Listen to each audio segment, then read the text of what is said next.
What's up, fellas? Welcome back. Yes, I'm getting my ass kicked. Yes, I'm about to die. But it's all good, because I got you guys. Yay! But, we're supposed to be farming right now. Audio and everything was messing up in the visuals, so we switched over to PlayStation. Alright.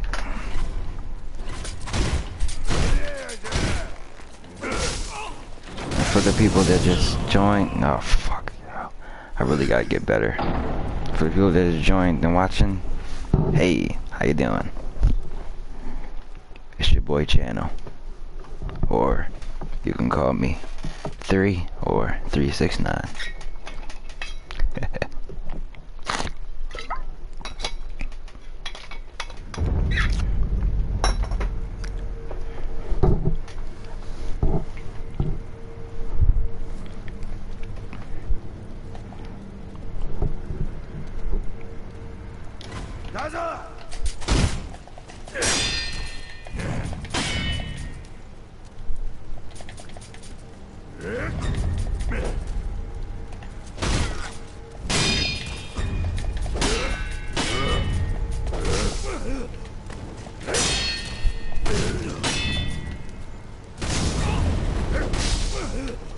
I don't get it.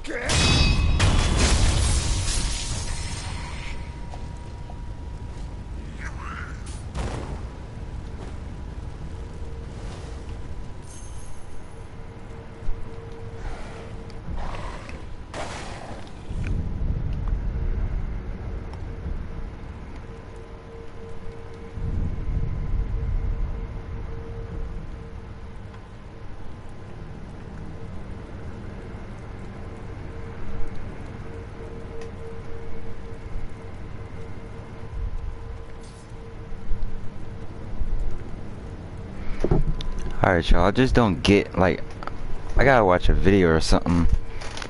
Let me watch a video so I can, understand this combat. Like, that's what I really want to understand.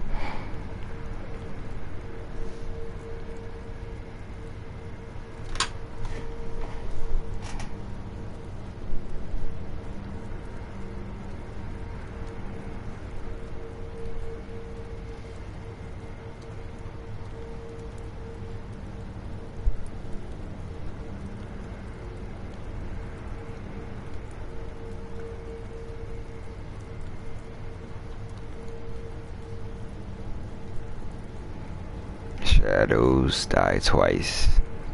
Let's watch a combat thing. Combat tips.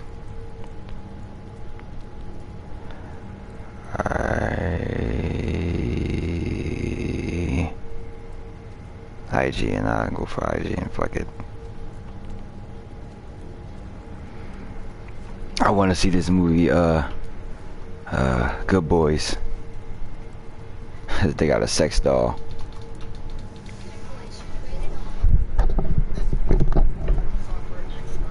Alright. Check it out.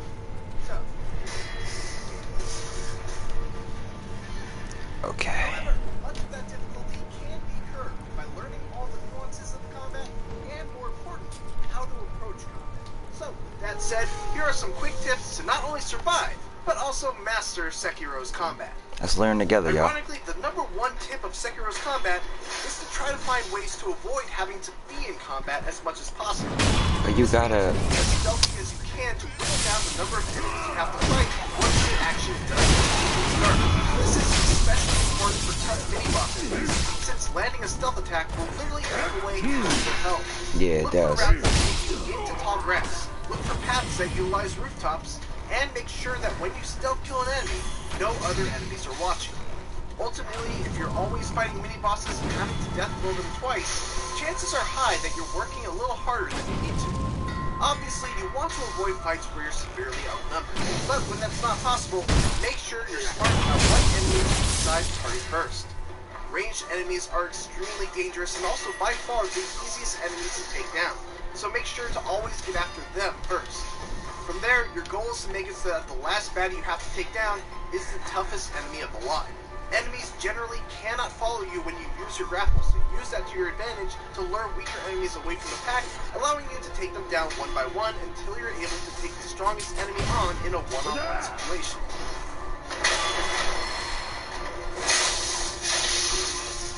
One of the hardest aspects of Sekiro's combat is that virtually no enemies should be fought in the exact same way, if you intend to come out of a fight unscathed.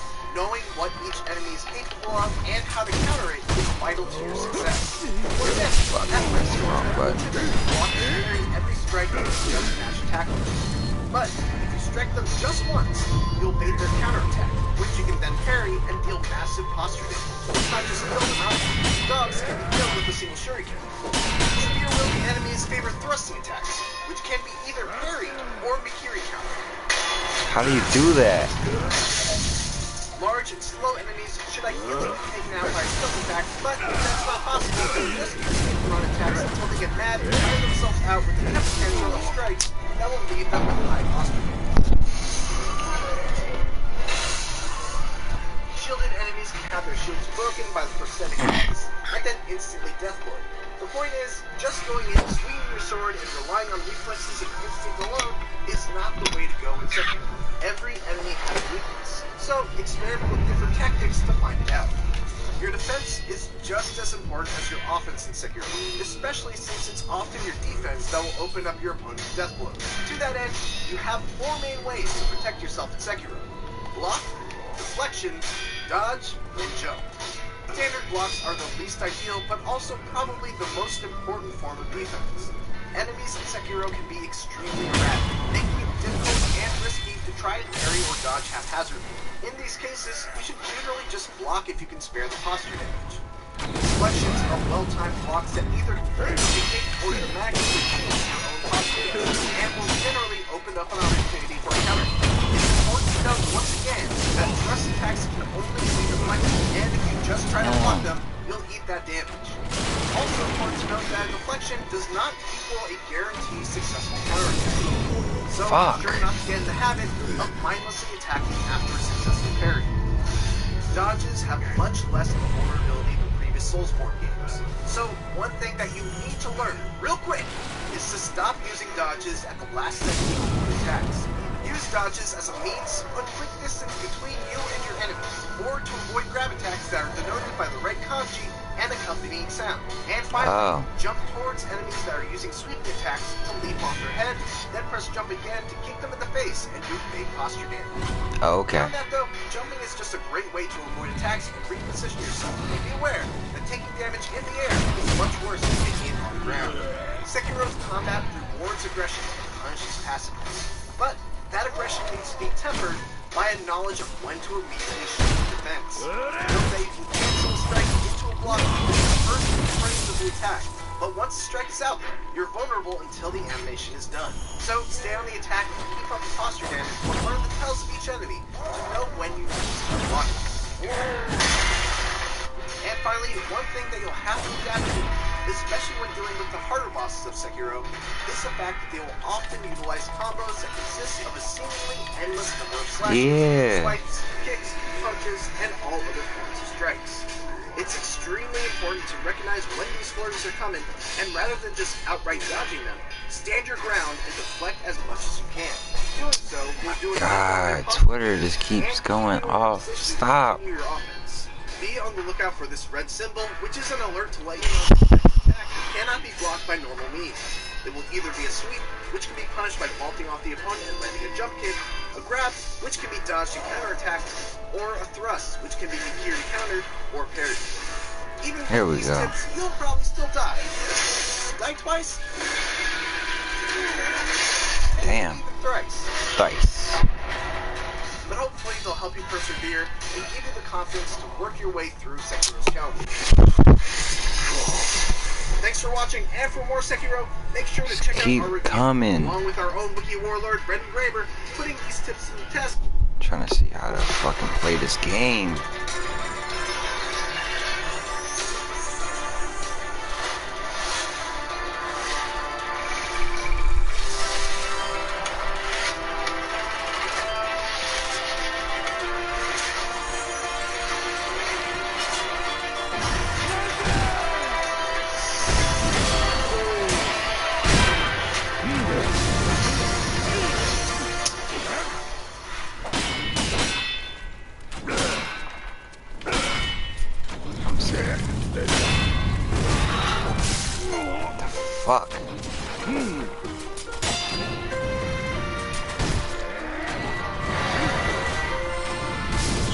No, I was trying to heal. Fucking faggot. I'll probably go somewhere else. Dying a whole bunch? Are you Yes. feeling utterly demoralized? Yes. Well, don't worry. We've got some tips to help you become the best shinobi you can be. Please help me. The dilapidated temple serves as Sekiro's main hub area, in which you can craft new prosthetics, upgrade your healing gourd, or just relax. Throughout your journey, you'll pick up several key items that unlock new mechanics and tools. However, you won't be able to utilize them unless you go back to the temple, so make it a priority to halt progress and return as soon as possible.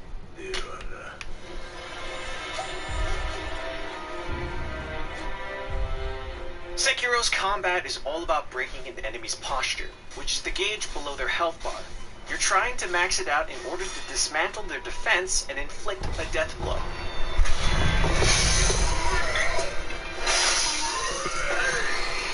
While sword attacks help with the general effort, it's ultimately your ability to deflect their attacks that does the most damage to posture. A deflection is performed by timing a guard right at the moment an enemy's attack makes contact. As you can imagine, this takes a bit of practice to master. Luckily, there's a fella named Hanabi, an undead samurai who hangs out at the dilapidated temple, who you can practice deflection against without having to worry about dying. This is a nice way to practice the game's combat mechanics, as well as get a feel for any new attacks or techniques you unlock from the many skill trees. Wow, you're just However, talking the about that best guy. way to train is to find an area near a sculptor's idol filled with varying enemy types, and just work from there. Yeah. Hanabi is a decent foe to test your deflection skills against, but it's in practical situations where you can gather the most valuable knowledge and insight about your strengths and weaknesses in not only deflection, but in a general fight. In addition, practicing deflection against varying groups of enemies and larger, more intimidating foes is essential, as you're often thrown into dire situations. Now I got it unlocked. What the more fuck? challenging areas. Step dodge. An incredibly Deflect. important enemy thing to watch out for in a fight are what the game calls perilous attacks, which are devastating maneuvers signposted by a red kanji symbol.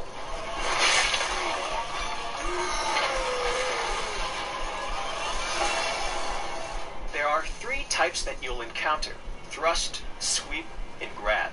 Thrust can be deflected, but the timing required to do so is incredibly precise. You're able to acquire a skill in the shinobi arts tree called Mikiri Counter that enables you to stomp down on a thrusting enemy's weapon, See? dealing great damage to their posture. However, sweep and grab cannot be deflected and must be jumped over or step dodged away from, respectively, to achieve the most optimal results. Recognizing the perilous attack type an enemy is about to perform is essential to survival. If you're ever unsure what's coming your way, try hanging back to better study the enemy's perilous attack repertoire and speed. Incorporate this into your practice of timing deflections, and you'll learn to quickly deal with any challenge an enemy throws at you.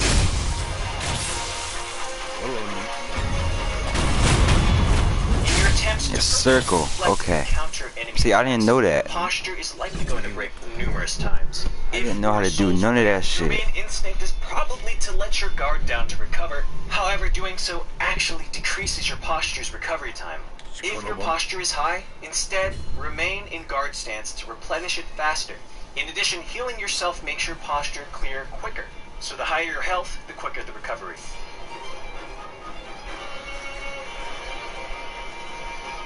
The rules of posture apply to enemies as well, and becomes crucial to pay attention to during boss fights. Enemies can be killed more traditionally by emptying their health bar, but it's far more efficient to max their posture meter and deal a death blow. If you want to keep that meter filled up, you have to keep dealing damage and deflecting attacks. Backing off to get a breather or healing up is useful, but if you wait too long, their posture will replenish and all that work will be wasted. If you ever run into an enemy that's simply replenishing posture far too quickly, try damaging their health first. You'll notice that their posture begins to change color from a light orange to a deep red. The darker the color, the easier it is to deal posture damage, and the longer it takes for them to replenish.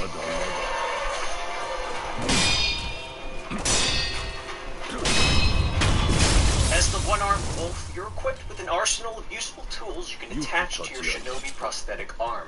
Your head may get wrapped up in trying to deflect and countering attacks, but do not forget about these. Some have pretty obvious functionality, such as the loaded axe, which can break enemy shields. However, the usefulness of others, like the loaded shuriken and the flame vent, may fade into obscurity for you. Every tool has a very specific use during combat, so make sure to read each one's description to get attuned to its purpose. For example, the flame vent can scare this troublesome ogre fella, giving you ample opportunity to attack. Be adaptive and resourceful with your shinobi prosthetics tools, as they can literally save your life in most combat situations.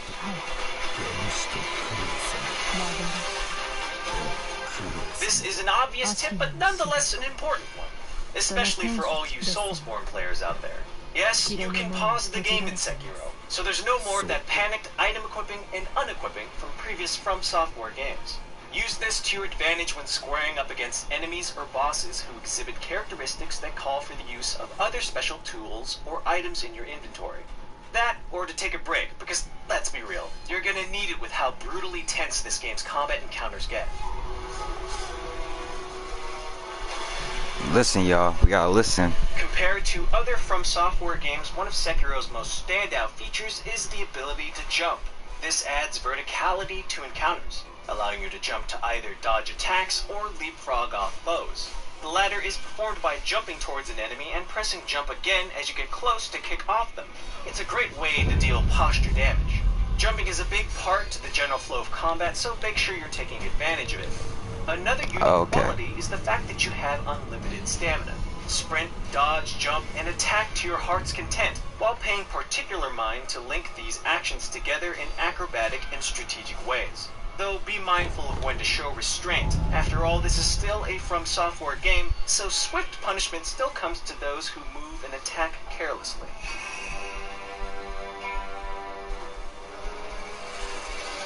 When direct confrontation isn't the most viable option, you're able to sneak past enemies and murder them from behind, above, or while hanging from a ledge.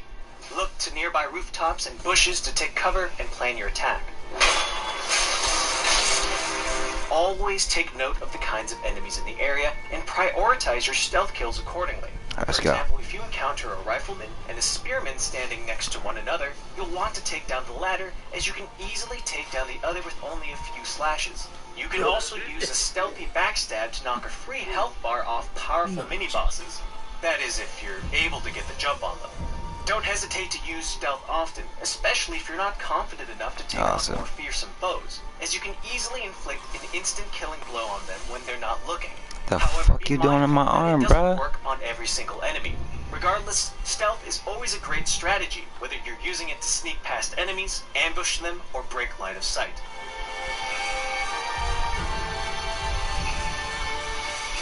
Being a proper shinobi isn't just about performing perfect deflections and being super sneaky. It's also about being well informed about your surroundings. As you sneak about, you'll notice that there's often an option to eavesdrop on guards. While some of these conversations are mostly intended as flavor dialogue, they can offer you intel on the locations of valuable tools or incoming threats.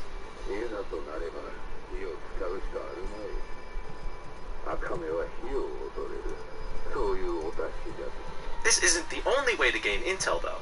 You can get information from special merchants just as long as you've got the coin to cover their asking fees.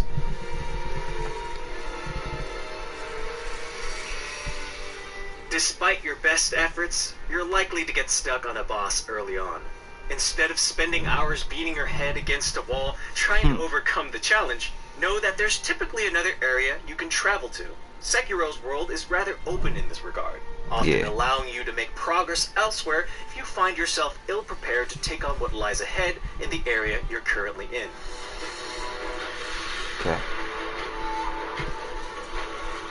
Buying coin purses with your money might not make much sense at first, but they're well worth getting to ensure that you've got extra coin to spend in emergencies. After all, dying costs a chunk of your money, which can go pretty quickly when you're up against a tough boss.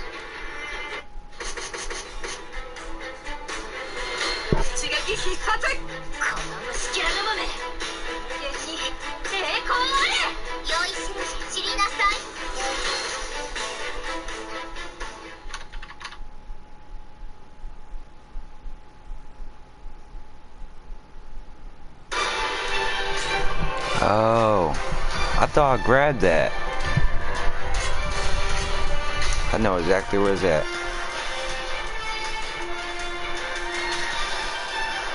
I swear I was in that area. I remember it. Fuck. I think I didn't grab it, yo. Hope it's still there. It gotta be still there. And I Always gotta be on get the more lookout for moves. NPCs. While they typically share important information, a few also have special side quests attached to them. Completing these tasks earns you some pretty substantial rewards, such as upgrade materials and access to a completely new skill tree. We learning. This is educational. So I can put this video. I You know can put what's this in my absolutely video. mind-blowing about Sekiro? You can swim!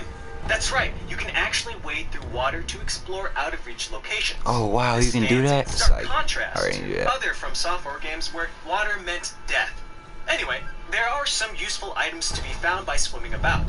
One of the most important items you can find are treasure carp scales, which you can get by killing the occasional carp.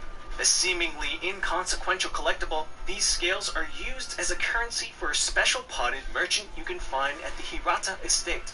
You'll see this little fella tucked away at the rightmost side of the lake early in the area. He's literally a pot with a hand sticking out of it. You can't miss him. You can purchase some useful items from him, such as the Withered Red Gourd, a refillable potion that increases your burn resistance. Definitely seek him out. Anyway, we hope you found all these tips useful. Though were there any others that you had that you think would help folks out? Let us know in the comments below. Thanks for watching.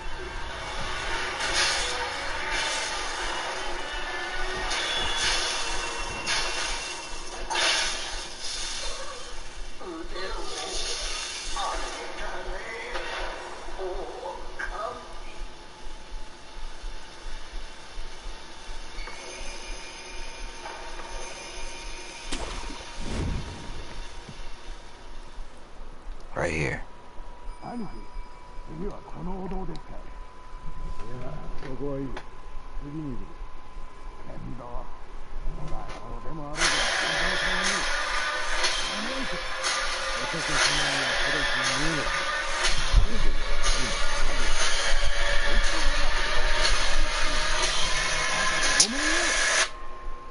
You know them niggas gonna die. Sekiro is tough, even for Souls fans. Especially for Souls fans, actually.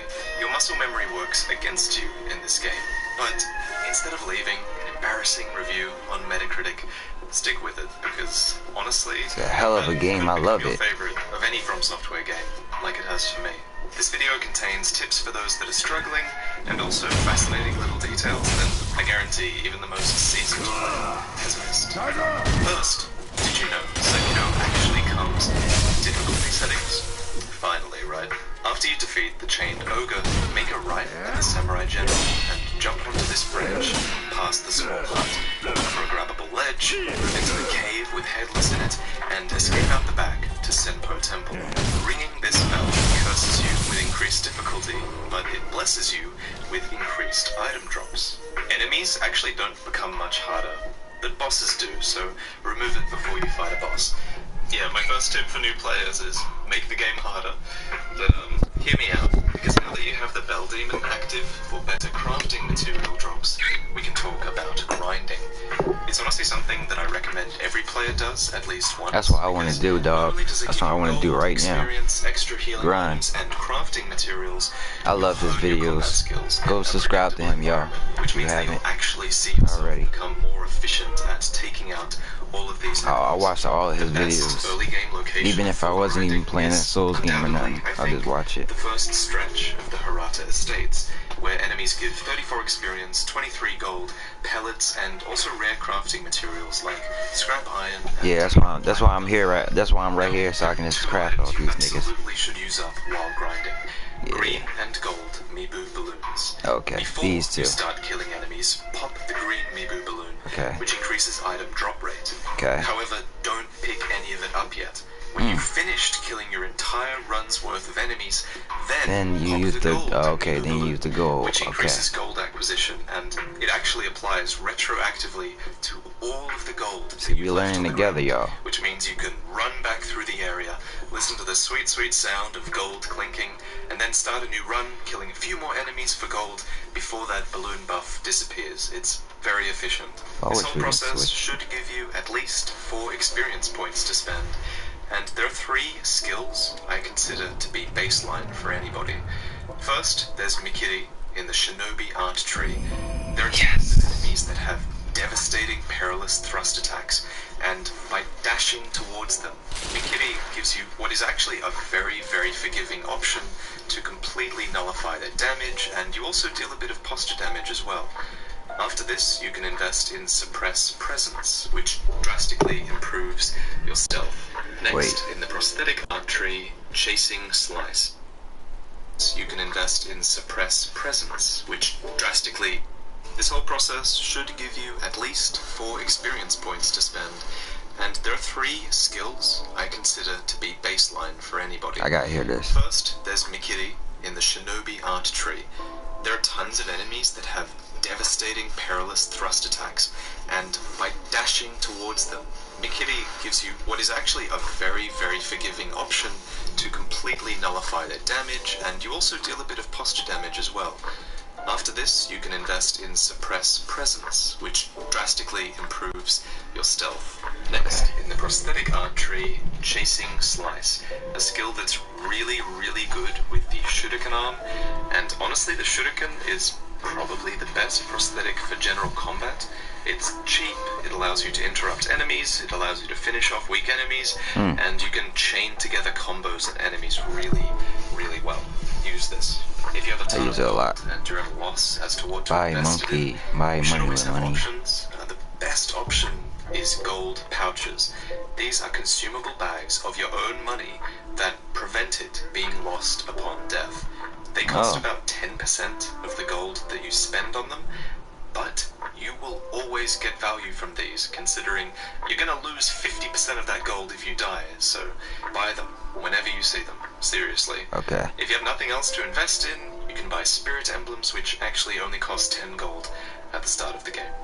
When you do die, you spread Dragon Rot, which reduces your chance of receiving unseen aid. A lot of people ask me what type of death spreads Dragon Rot, so here's the answer. Only true death spreads Dragon Rot. If you die and resurrect, that death does not spread Dragon Rot.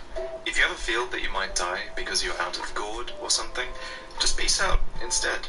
Every player now has a homeward idol, which unlike in previous games can be used to teleport you back to a checkpoint for free. This way you won't lose half your experience, you can invest your gold, and those around you won't get dragon cancer. If your quick select bar ever starts to feel cluttered, remember, holding down left or right on the D-pad will immediately skip you to the first item on your bar, which should always be your healing gourd. Honestly, I'd recommend you only ever keep gourd and pellets on your bar. The rest are items that you can just use situationally in the pause menu. And pellets are really good, you get a ton of them throughout the game. Of course, you may not like where your buttons are for heal, and I can't blame you, the controls are a bit strange. However, everyone can now rebind buttons at will, and most players I think will prefer having triangle or Y as heal, and up on the D-pad to switch prosthetic weapons instead. This lets you move around with the left thumbstick and heal at the same time. Speaking of button presses, have you ever wondered what happens if you don't take the second R1 death blow offered on main bosses? This happens. If you ever died an embarrassing amount to a boss, looking at you, Lady Butterfly, now you can show them what it's like to die over and over again. One button that I guarantee most of you haven't pressed is triangle or Y when you're in the travel screen. This opens up an antique map, which is this beautiful little piece of art that expands as you explore more areas.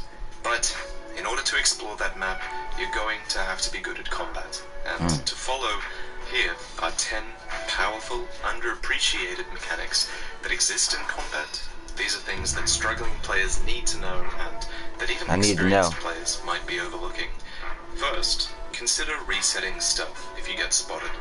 Hop a few fences, stay out of line of sight for a little while, and sometimes, with enemies like the Chained Ogre for example, they'll actually turn their back on you as they return to their standing point, which puts them in a position where a stealth kill is possible, where usually they weren't even possible before. This strategy works pretty well against mini-bosses like the Shinobi Hunter or Juso, bosses that have a ton of smaller enemies that you're going to want to stealth kill one at a time before engaging them. Now, while stealth can get pretty cheesy, combat is anything but. These first few days have been full of Souls fans realizing that they can't get away with dodge R1 anymore. I do want to confirm though, yes, iframes do exist. They exist on jumps and they exist on dodges. But enemies now have far better tracking. Because you're supposed to be deflecting these attacks. In a way, most attacks are supposed to track you and hit you. So don't dodge through them. This is a game about clashing swords, and the only time you should be spacing enemies is when they do perilous attacks, or if you're facing multiple enemies. Standing face to face with an enemy is no longer a dangerous position to be in, and a mountain of positive effects are baked into blocking. Let me show you them. What you're seeing here is attack cancelling, enabling a block as long as the actual swing isn't in motion. This is why it's important not to spam R1 attacks like you can in Souls games. This will cue your attacks. You'll do more than you intend to, and it'll make it harder to block cancel. Instead, consciously tap R1 once every time you attack, so that you're always fully in control this way. Your enemy will eventually power through your assault, and you will be ready to start blocking at a moment's notice. Few new players understand just how powerful a tool blocking is. It prevents all damage, it can be used to inflict posture damage, it comes out at a moment's notice, and you can also recover posture twice as fast while blocking. Look at this. So, if you don't need to move out of the way of anything and you're just waiting, block should be your standard position. And a super OP technique that few people are utilizing is repeatedly tapping block as fast as you can while being attacked. It repeats so fast that it's actually impossible to get hit through it, and it also gives you a decent chance at deflecting a blow. Don't do this all the time, obviously, you still have to think, but if you're ever feeling overwhelmed by a flurry of attacks, you can just spam tap block and try to keep up with them. At best, yeah, I'm gonna just keep that cool. Attacks. I like how that's. I like how that rock. Gets overwhelmed, and bear in mind, most enemies can't even necessarily capitalize on breaking your posture, so you might not even take damage if you roll fast enough.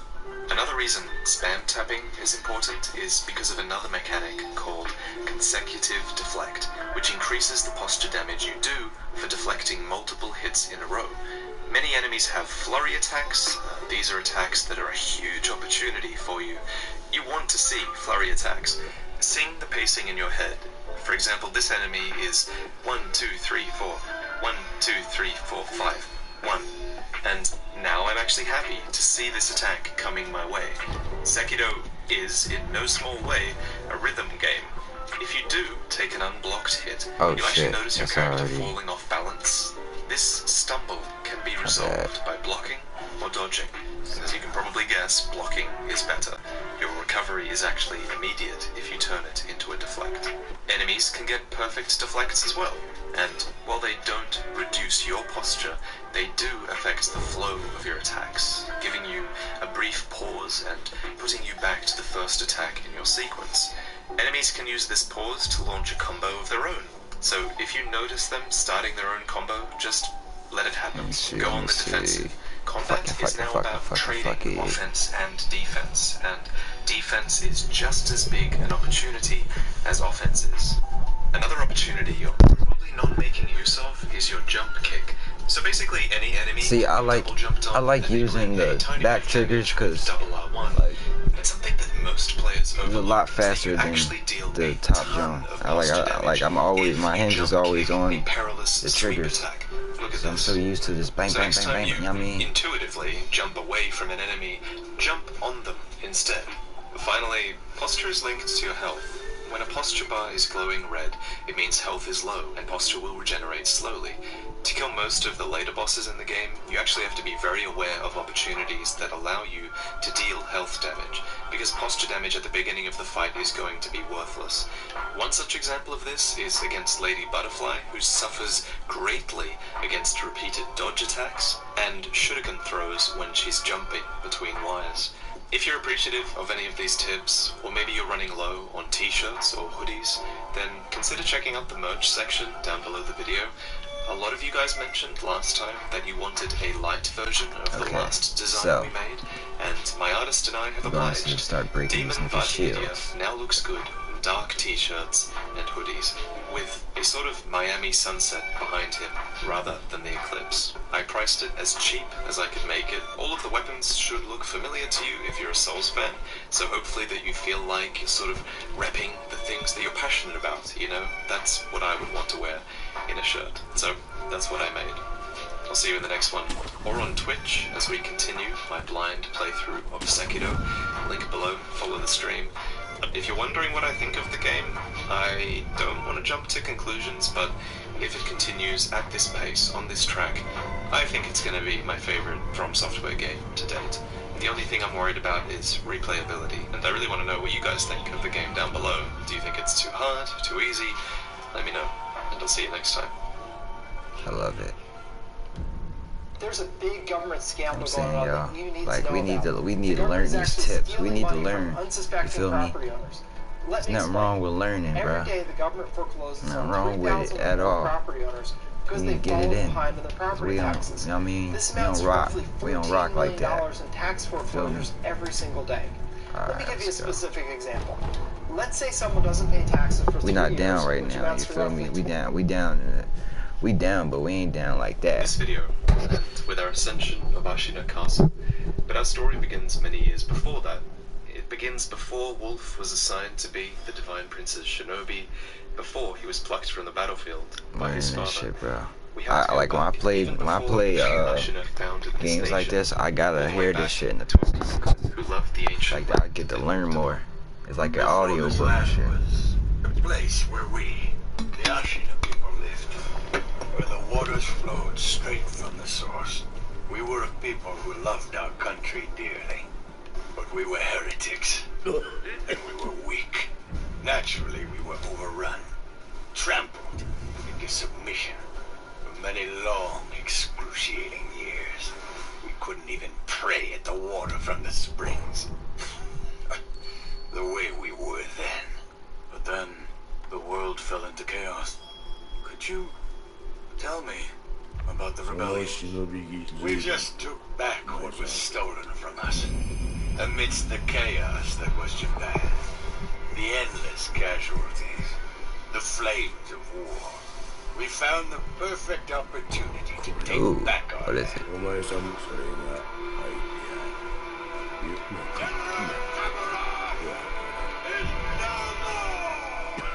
Ishin, the sword saint of the Ashina, turned the tide in the rebellion. The devil with the sword. His technique was eagerly polished in the blood of his enemies, and his single-minded search for strength ended with him securing Ashina's independence once more. Pivotal in Ishin's coup were his 7 spears, of whom very few remain in game, and of course his generals, every one of them accomplished in the now famous Ashina sword style. And in the aftermath of the rebellion, an now plucks a starving wolf from the battlefield. Well, would you look at that? Fascinating. Will you join me, starving wolf? Our hunger may beget a fine shinobi, making us a worthy right hand, someone utterly loyal to our foster father. And to this end, we are eventually assigned a prestigious role, shinobi to Kuro, a young child who is an heir to a divine bloodline. As your father, my word is absolute. Your master's is a close second. It's possible that this scene, where we're tasked with the Divine Heir's protection, takes place in the Hirata Estates. This is an abundant tract of land that was likely owned by Kuro's uncle, who would likely have we taken level up? him in after the death Yeah, we of gotta his go mother and jump. and father. And uncle we never meet, for everyone around the Divine Heir seems to die. I tried my best to be his guardian, but look at me now. 3 years before the start Ooh, of the prosthetic. game, the There we Hirata go. are raided by a swarm of I bandits. bet. They all attack with perfect timing when all of the young soldiers are out fighting, likely on behalf of the Ashina in their war. So only the older warriors remain here to protect the Divine Heir. Hear me! My name is Nogami Gensai. I stood with the Ashina when they claimed this land. The Hirata are a cadet branch of the Ashina.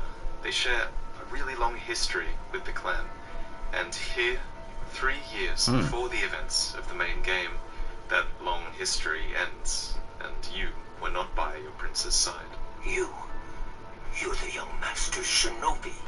What good are you? You are nowhere to be seen when things went south. Protecting Kuro is your second rule, but your first loyalty is to your father, so it follows that your father must have sent you away from Hirata in order for the attack to succeed. After all, this bandit attack was his idea. Taking the Hirata estate was surprisingly easy. Owl's info was right on the money, you know. The man Juzo is talking to is Masanari, a lone shadow of the Interior Ministry, and you can think of the Interior Ministry as a sort of central government force in Japan. It's a force that appears to have come out on top of Japan's Sengoku-era conflict, and now they have the Ashina clan on their hit list. The bandits are simply a means to an end. They're a way for the Interior Ministry to strike a blow against the Ashina and mask the Interior Ministry's involvement.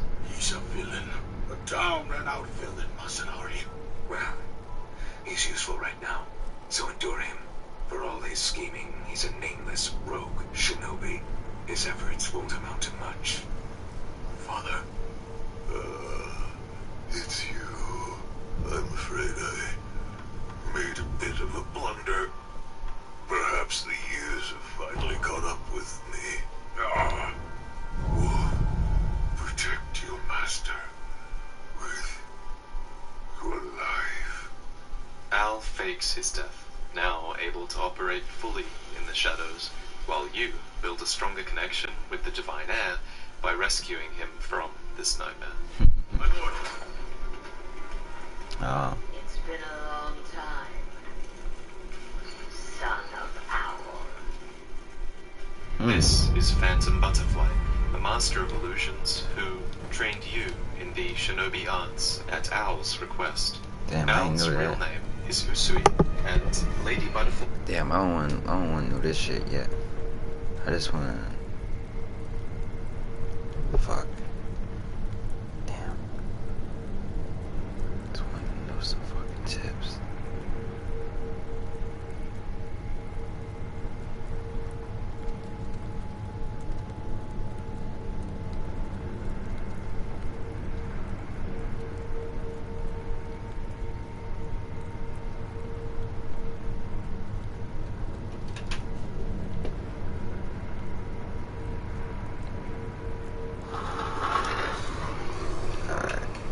See what's up with this. Hey everybody, Ash here for the Triple S League with some tips and tricks for fighting bosses in Sekiro Shadows Die Twice. Bosses are really tough in this game. Some of them feel impossible at first, but once the game kind of clicks for you and you figure out how to approach boss fights, it becomes a lot of fun, and I actually get pretty excited when I'm about to encounter a new boss. But I've got about a dozen specific tips that I wanted to pass on from my many hours playing this game. Unfortunately, I won't be able to show you everything I wanted to show you or everything I'm describing because some of my recordings got corrupted. Hopefully my description will be good enough, and I do have a lot of good footage. Now, I'm going to assume that you're familiar with how combat works in this game, the relationship between vitality and posture, that kind of thing. If you'd like a more general combat guide, I'd be open to producing one. Let me know in the comments below if you'd like something like that. But anyway, These here are my tips arrows and tricks fucking specifically related to boss fights. Number 1, never carry excess XP or money into a boss fight. This may seem obvious, but sometimes you don't think of it right off the bat. Every time you die, you lose half your XP towards your next skill point and half your money. So you don't want to be carrying anything you can't afford to lose. Chances are you're going to die quite a few times before figuring out how to beat some of the bosses, especially the really tough bosses. So you want to spend some time carrying beforehand. Go farm some XP. Yo. Yo. Yo. What's up?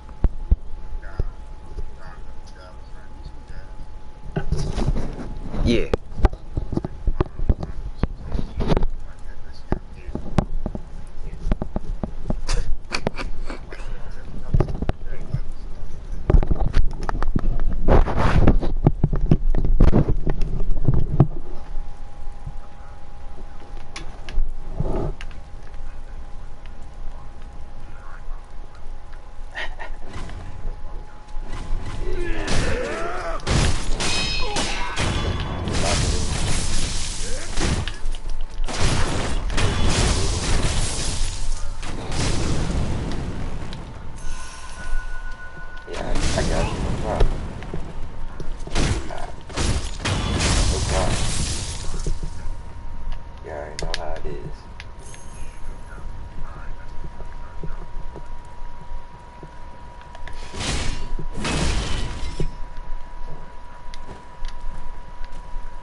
Exactly.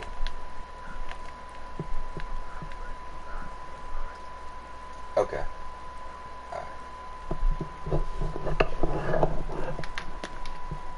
Point, visit a vendor, buy some stuff, buy spirit emblems. Or actually, the best thing you can do is buy coin purses. You pay a bit of a premium on them, but then your money is safe. It's basically like putting it in the bank, and it's better than losing the money. So if you don't have anything you need to buy right at the moment, coin purses are a good idea.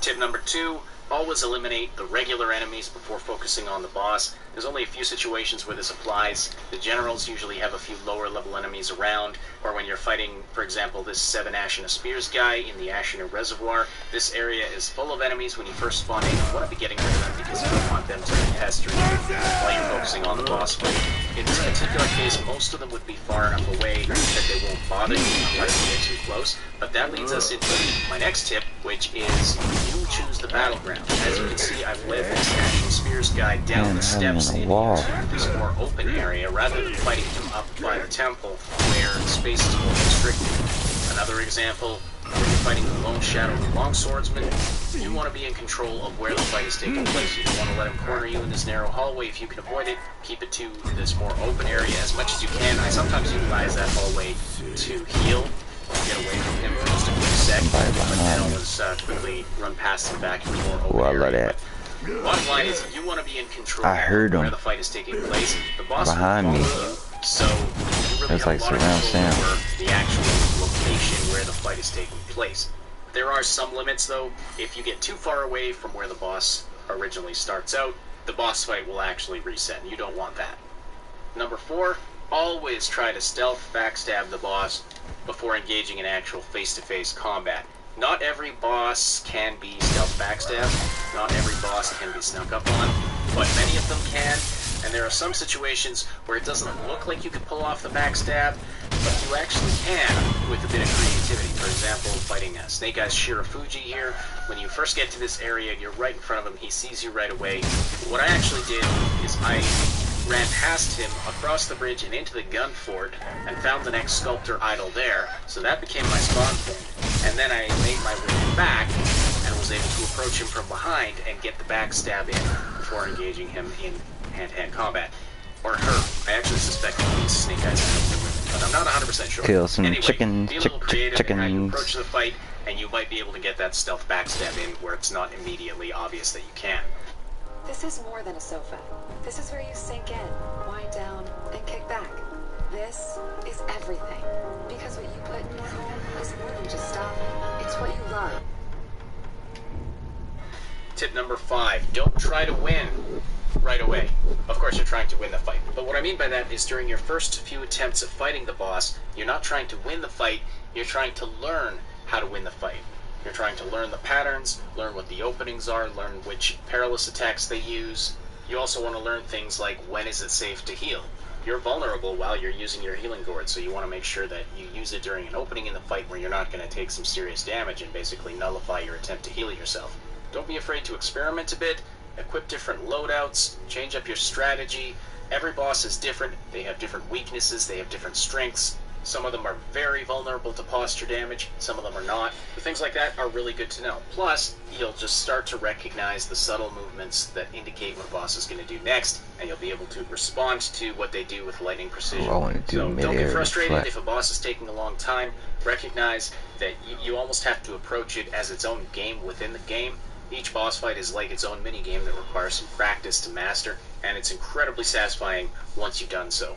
But the other thing you want to recognize is when you're in over your head. Sometimes you'll encounter a boss that you're just not strong enough to beat yet.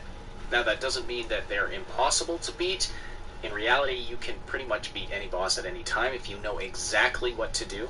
But you have to decide, is it worth your time to try and beat this boss right now? Or are you going to go take a different path, explore a different area, level yourself up, and then come back when you're stronger. So if you find that you are taking a ton of damage with every hit, but you seem to barely even scratch the enemy when you attack them, it's probably a good idea to back off at that point, level yourself up, and come back later. You can also do things like level up your prosthetics, or even find additional prosthetic tools. But that brings me to my next tip, which is try not to rely on consumables, and this includes your shinobi prosthetic. The problem with using consumables on boss fights is that you will eventually run out. And if you're making many attempts at it, you might find that you just don't have that thing that you were relying on. I can't count the number of times that I would run out of spirit emblems.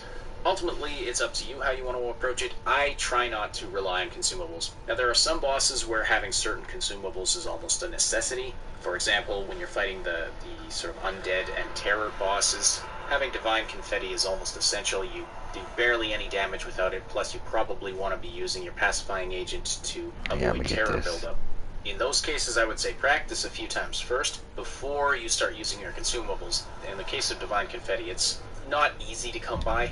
There are only a few enemies that drop it, and so you kind of have to grind for a while to get your hands on it. So I'll typically practice a few times without it first until I'm fairly sure I can beat the boss, and then I'll start using the divine confetti and actually do some damage. Now you can take this approach with other consumables too. For example, if you want to use shurikens, and shurikens are really effective against bosses like Lady Butterfly when she flies up in the air and lands on her little spider strands. There are other shinobi prosthetics that are effective against certain bosses, so you may decide you want to use them. Just make sure that you know what you're doing, manage your resources well, and give it a few practice rounds before you really start hammering them and using those consumable items.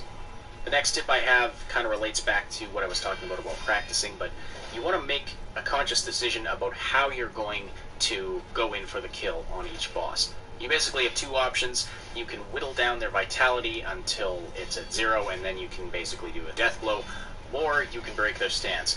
There are pros and cons to each approach. If you decide to go for the breaking their posture, this can really shorten the fight and increase your chances of survival. But some bosses have a really good posture, and it's nearly impossible to break their stance, at least until they get down to low vitality. And keep in mind that the lower a boss's vitality is, the slower their posture will recover. So I typically take one of two approaches.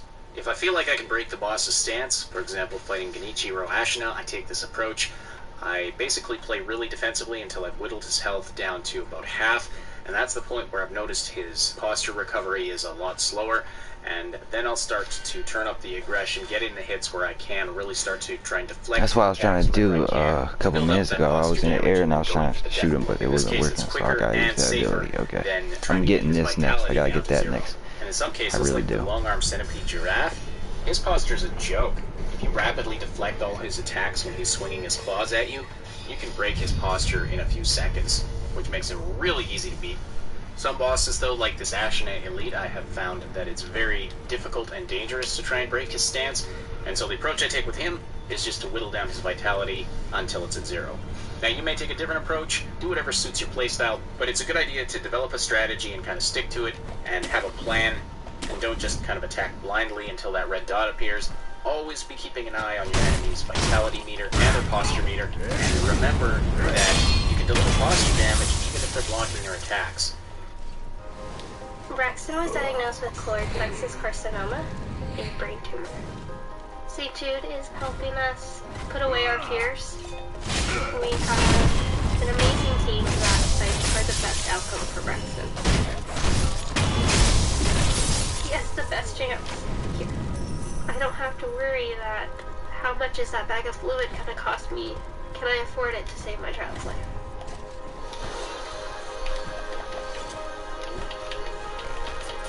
The donations, they're paying for me to live every day with my son, stress-free, and enjoy every day with him. I wish there was a word bigger than thank you, more close to the heart. It's not. They've given me hope. They've given me my son.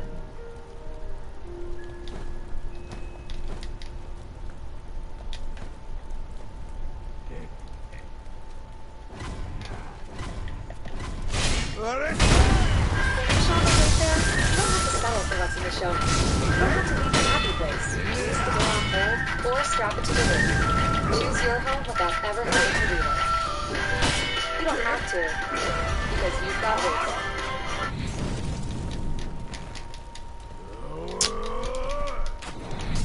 Why can't I get out of While we're here? on the topic of posture, though, make sure you're always managing your own posture during the fight. Sometimes it's easy to forget about the fact that you also have a posture bar. Damn. And if the enemy breaks your stance, you're left incredibly vulnerable to attack. If it happens right at the end of a series of attacks, it's usually not a big deal, but if it happens in the middle of sort of a flurry of attacks the enemy is throwing at you, that can be devastating to your health. So always be keeping an eye on your posture bar. Remember that guarding helps you recover your posture. So even if your enemy is nowhere nearby, hold that guard stance. That'll help you recover your posture. Also, your posture will recover faster if you have higher health. If your vitality is less than half, you'll definitely want to use your healing gourd as soon as it's safe to do so, and that'll let you recover your stamina a lot better. Also, grab the Ichimonji and the Ichimonji double combat arts as soon as you can. These are great for boss fights. They deliver a good deal of posture damage and can help you get that death blow in. But they also recover your posture when you use them. Plus, they stun the enemy for a minute, so it's a good way to recover in the middle of a battle. It does posture damage, it gets the enemy to back off for a second, and it helps you recover your stance, so it's kind of a win-win-win. You do have to be careful when you use it because there's a long wind-up to it, so you want to make sure you're not leaving yourself vulnerable to attack, but if you can find a space to use it, it can be really helpful. And by the way, keep an eye out for animations that indicate your enemy is stunned. I really noticed this with the Headless Ape, which unfortunately I can't show you because that's one of my recordings that got corrupted. But he would go into this state every once in a while where he was just sort of sitting still and wavering a little bit and not attacking at all, and he was very vulnerable to attack. I could get half a dozen attacks in before he recovered and got back into the battle. He wasn't posture broken, he wasn't just staggered, but he was actually stunned for some reason. I don't know why it happened. I'm not even sure if it happens with any of the other bosses, but at very least with the Headless Ape, there's that state he goes in where he's very vulnerable to attack for a few seconds, so make sure you take advantage of that, and also keep an eye out for that kind of a thing with the other bosses as well. A few final notes: play defensively. Remember that most attacks can be guarded or deflected. I'm trying to see how to do this move. Like they should be able to be, like projectiles or really humongous spear attacks, or the Guardian Ape swinging his claws at you. Almost everything can be deflected. Of course, watch for those perilous attacks and respond accordingly, and especially learn when to avoid the grab attacks, because if they get you with a grab attack, it's impossible to avoid. Oh, I get it now. Pretty devastating. Circling to the left versus circling to the right around your enemy can actually make a difference. As you can see with this Ashina Elite, I circle around him and then dodge when he uses his attack. I found that when I was circling counterclockwise, I was much more likely to be hit by his attack. So I started circling clockwise and was much safer using the exact same dodge move. So keep that in mind. In some situations, it may help to just try going in the other direction. Finally, and I hate having to include this one because it's mostly an issue of camera management, which I really think shouldn't be a factor we have to worry about, but it is. Try to stay away from walls and corners. If you get your back to a wall, your camera view can get completely screwed up and then you can't see what's going on, and that makes it very easy for the boss to kill you. So if you get yourself into this situation, get out of it as soon as you can. Try to get back out into the open, have your enemy against the wall, and you'll have a much easier time. I talked about this in my review of the game. It's my one major beef with the game, is how the camera works in enclosed spaces. I really feel like they should have come up with a solution so we didn't have to worry about this, but in any case, it's an issue with the game currently, so you do need to make sure that you're managing your camera and making sure that you don't get into a position where you can't see what's happening. So those are my tips for fighting bosses in Sekiro Shadows Die Twice. If you've got any additional tips and tricks that you'd like to add, please put them in the comments below. We'd appreciate reading them. And if you'd like to see any other guides about this game, please let me know. I love Sekiro. I'd love to make some more content for this if you're interested in it. Thanks so much for watching. Don't forget to like and sub if you appreciated this video, and I will talk to you soon. Thanks so much for watching. Don't forget to like, sub, and hit that notification bell, and then check out some of these other videos. You'll find a link to our Discord server and other important stuff in the description below.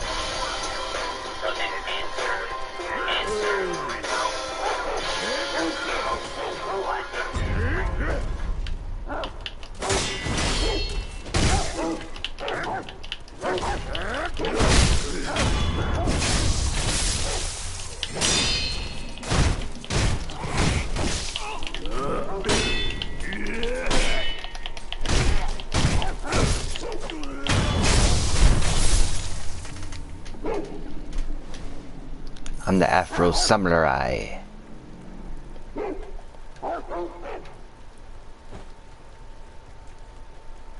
Let's go, fellas. Let's put on that ching chang chi ching chang music. I love it. Put it back on. Auto hide.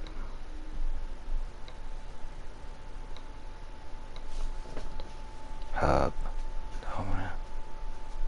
Auto hide. What's HDR? Picture quality adjustment.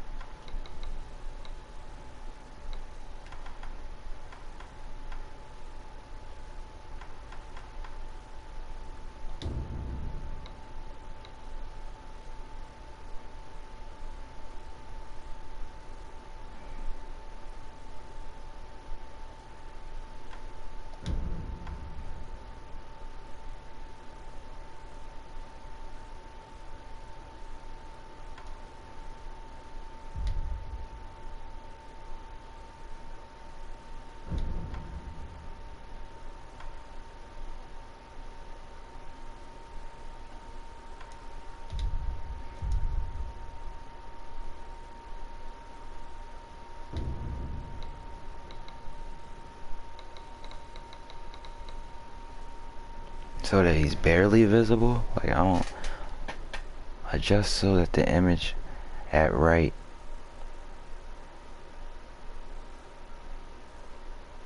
at that the image at right is barely visible. What the fuck?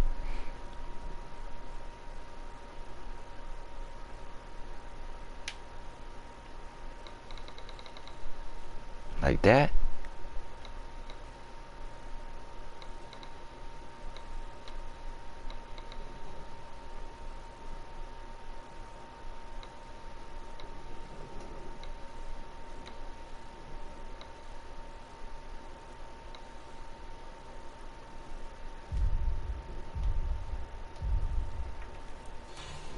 Well, I like this. Yeah, I'm about to keep my games to just like this, cause it makes the shadows look better and makes the fire and everything pop and stuff. Wait, is this the lowest camera?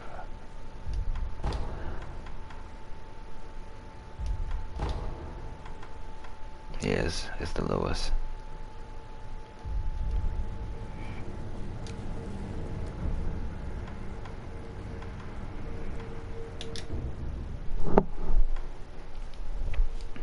Let me see.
This is crazy.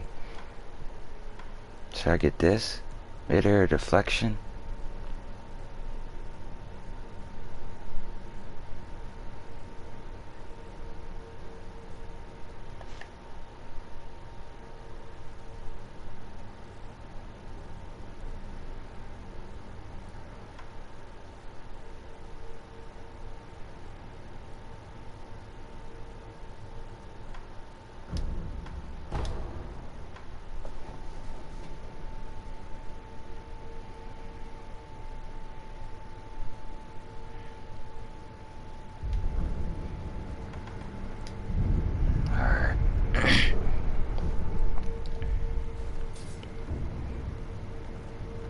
Okay.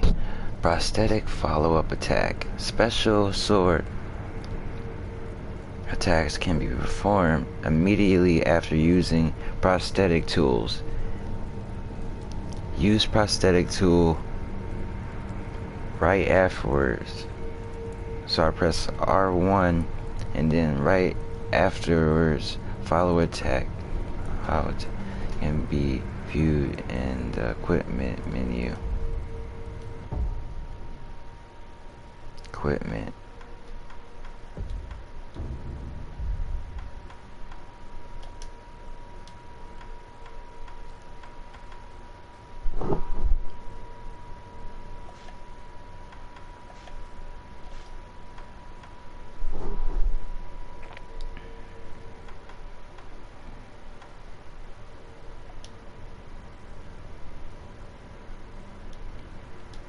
Lotus Shuriken. I gotta use a Lotus Shuriken.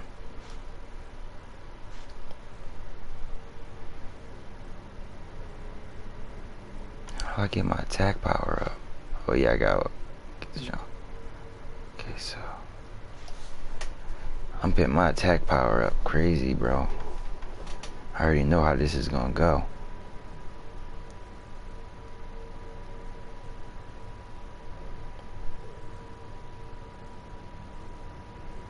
Lotus Shuriken. How many prosthetics this boy got?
Oh, you can get a second sword.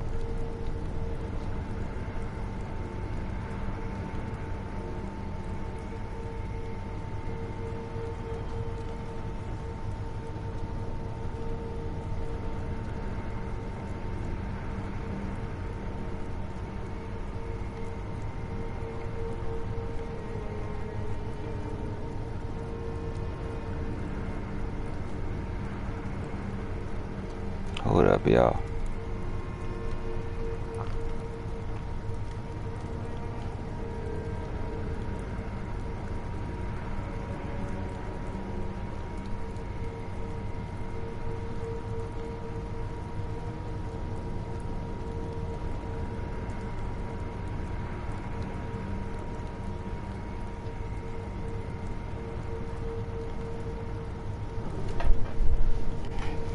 Okay.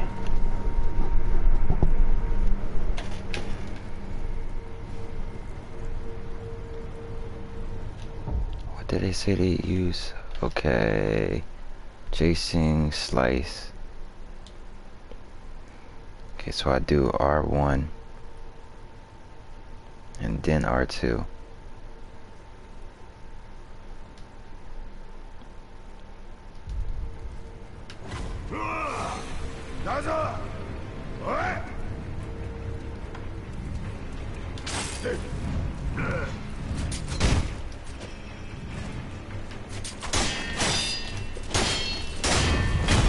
Oh, that joint's hot, yo. Yes. Alright. Okay. Alright, y'all. I'm about to. Alright. I got it. I got it. I understand.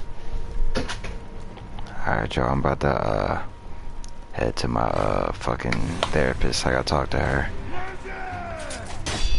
But first, I wanna kill these motherfuckers. Damn.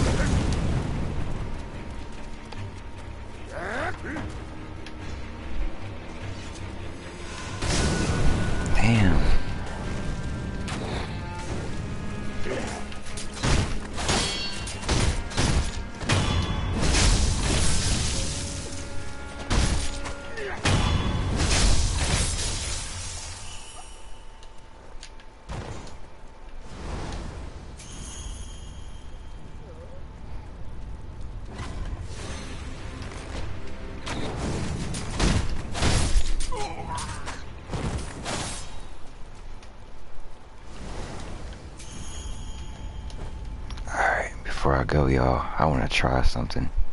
Let me try something real fast.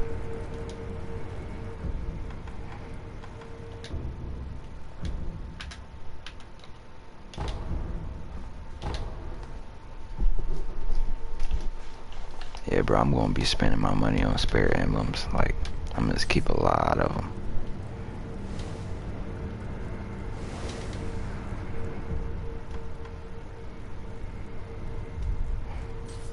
Alright, let's go check something out. Hold up, I'm gonna show y'all something. Wait. Do I? No, let me go rest. I'll just go sneak. I need those Jones.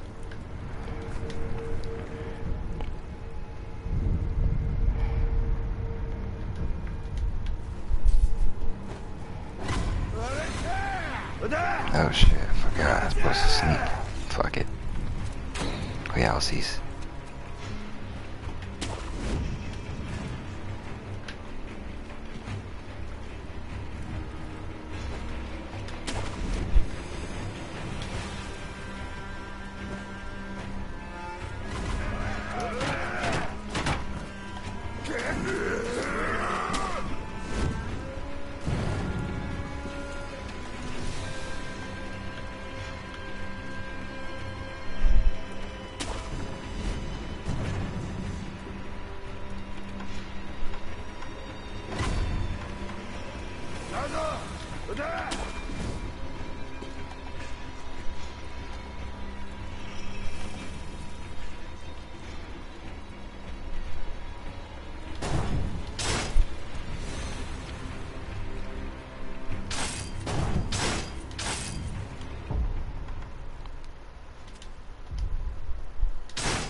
There we go. That's better.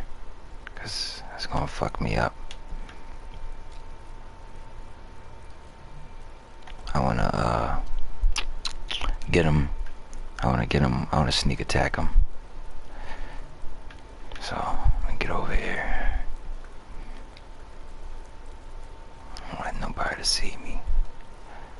I want nobody to see me. I want nobody to see me. Can't see where he at. Oh, there he is. He coming over. He about to come over. Come on over. Come on over, bud. Come on. Come on.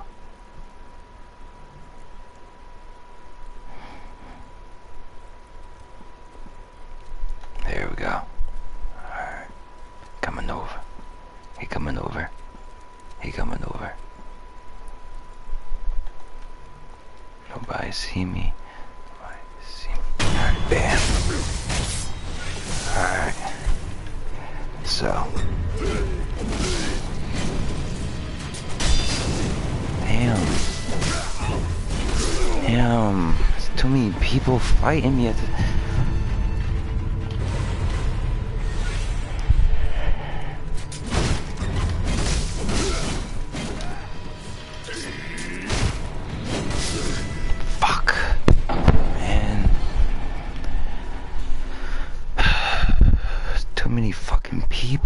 It's like niggas with fire and shit.